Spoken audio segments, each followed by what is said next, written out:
On December 20th, Sunday, Ayatollah Hosein-Ali Montazeri, one of Iran's most well-known clergy, passed away. He was also known because he's always been a strong critique of the present regime. We're now talking with Nader Hashemi, who teaches Middle East and Islamic politics at the University of Denver. Hi, welcome. Thanks. Ayatollah Hosein-Ali Montazeri, tell us about him. Well, he's a man of courage, conviction, and conscience, really a hero to Iran's pro-democracy movement, to Iran's Green movement, and a man who has spent the last 60-plus years of his life in political opposition to established power in Iran, both before the revolution and after the revolution. He was one of the leading founding figures of the Islamic Revolution in 1979, second only to Ayatollah Khomeini in stature. He was Khomeini's designated successor, a position that he obtained in the mid-1980s. And his real, I think, accomplishments began with respect to the struggle for democracy in post-revolutionary Iran, began in the late 1980s when there was a series of political executions in Iranian prisons, gross human rights abuses, increasing authoritarianism, and he broke with the regime, condemning those abuses, writing very powerful letters to Ayatollah Khomeini, eventually losing and being stripped of his power because of his outspokenness. And when someone asked him, why didn't he just wait a few years until Khomeini died? Then he would have been the supreme leader. He could have, done a lot more for human rights and democracy in Iran. Had he waited simply a few years, he responded that he couldn't sleep at night because his conscience wouldn't let him. Speaking to the human rights abuses that he was condemning. So that was his, I think, background and where he really drew a distinction in terms of Iran's post-revolutionary leadership. Mr. Montazeri's involvement in writing up the initial Islamic jurisprudence that gave the clergymen so much power in governance, what is it that changed his views? Yeah, well, what changed his views was the lived experience of developing this theoretical model that a just society should be governed by learned clerics, then actually seeing that theory being implemented and then observing the human rights abuses and the injustices that flowed from that particular political model and then speaking out against it. So you're right, he was one of the initial theoreticians of this concept that a just society should be led by a pious Islamic jurist. And this is why I think his ideas and his political opinions have such resonance in Iran, is because he has great political and religious credentials. And so he devised the initial theory of the rule of the supreme jurist, but then came to revise it.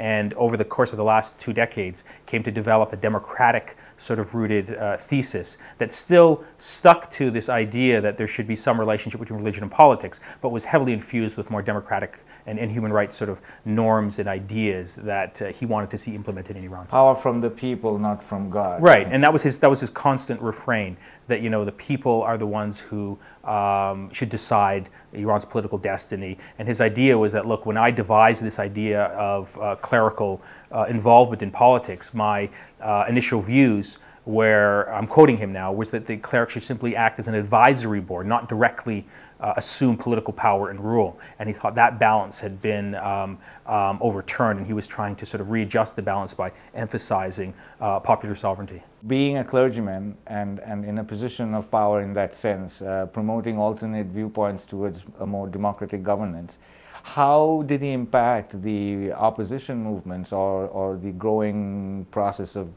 democracy in Iran? Well, because the government in Iran, well, first of all, Iran still remains a very religious society. And the current regime in Iran justifies its legitimacy by claiming that it has religious credentials. And so when you have someone of the stature of Ayatollah Montazeri, who's a grand Ayatollah, like the most senior position that you can obtain within the school of Shi'a theology, coming out and speaking forcefully against the political status quo in the country, condemning the current rulers, saying that they have misinterpreted, abused, and distorted Islam, and that his more democratic and human rights-centered interpretation of Islam is much more in keeping with Islam's normative ideals. That was very powerful, and it was an argument that the current regime could not refute. And so the way they had to deal with him was to put him under house arrest, to ban any discussion of his ideas in the state television, in national newspapers, and to try and harass his family and prevent his website from being blocked, etc. Especially trying to sort of remove him from any public discussion within Iranian society. Did he have any specific views about nuclear proliferation? Yeah, he did, actually. He was very outspoken, and he explicitly stated in a famous fatwa or decree that because nuclear weapons cannot distinguish between military and civilian targets, that they are immoral and unethical and they should be banned. And he called upon Iranians and other Muslims to sort of take the lead globally in trying to call for a universal ban of nuclear weapons and to work in concert with other existing NGOs and international institutions that are working for the same goal. So that's one of his most famous fatwas, among others. The other one that I'd like to mention, I think is very important, is that he came and he broke with existing tradition and he broke with the ruling ideology of the regime in terms of supporting full citizenship rights for Iran's Baha'i minority, who've been historically persecuted. He issued an important fatwa sort of dealing with the question of apostasy in Islam, which carries a very severe punishment, saying that just because you change your religion should not merit a severe punishment. And so there was a whole series of important decrees that he issued, and it had a lot of weight because he was a very senior theological figure, but also on the political side, he was very outspoken in terms of intervening in contemporary Iranian politics, effectively acting as the moral conscience of Iran's pro-democracy and green movement. So in terms of contemporary politics after the recent elections, what was his position in that regard? I followed his writings and his statements very closely, and seemingly not a week would go by without him intervening and publicly condemning the state of human rights in Iran, supporting the right of political prisoners to be freed, condemning the sham Stalinist show trials that took place among the senior reformist leadership.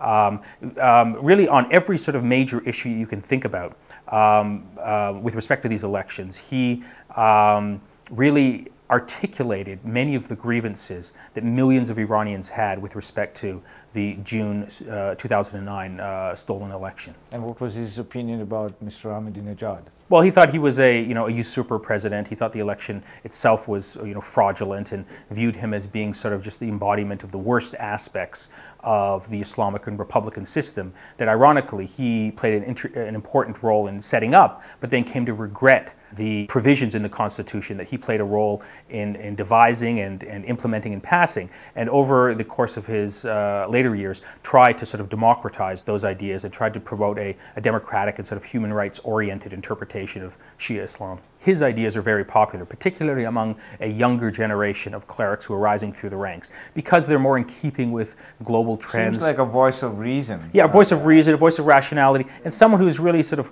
observing the state of the world as it is today, the state of Iranian politics, condemning dictatorship, condemning authoritarianism, and championing universal ideals such as democracy and human rights, but doing so within the framework of Islam, and particularly Shia Islam. And the attendance at his funeral? Well, of course, we don't know what the actual number is because the Iranian government banned the media. So we had to go through, secondhand reports. But I've heard reports everyone from tens of thousands up to 1 million. And what's really astounding about that turnout is that if you were living in Iran over the last 25 years, any discussion of Ayatollah Montazeri was basically banned from the media. You had no sense that he was even around. So the fact that so many people spontaneously turned out to mourn him, there were reports that the traffic from Tehran to Qom on the main highway was jammed. Many people were turned away, but still, thousands showed up at his funeral, and that's a sign of how well respected he was, and it's also a sign of how illegitimate and delegitimate the current regime in Iran has become. Because despite their attempt to ban any discussion of his ideas, his funeral still drew, at best, or at worst, depending on your perspective, hundreds of thousands of people.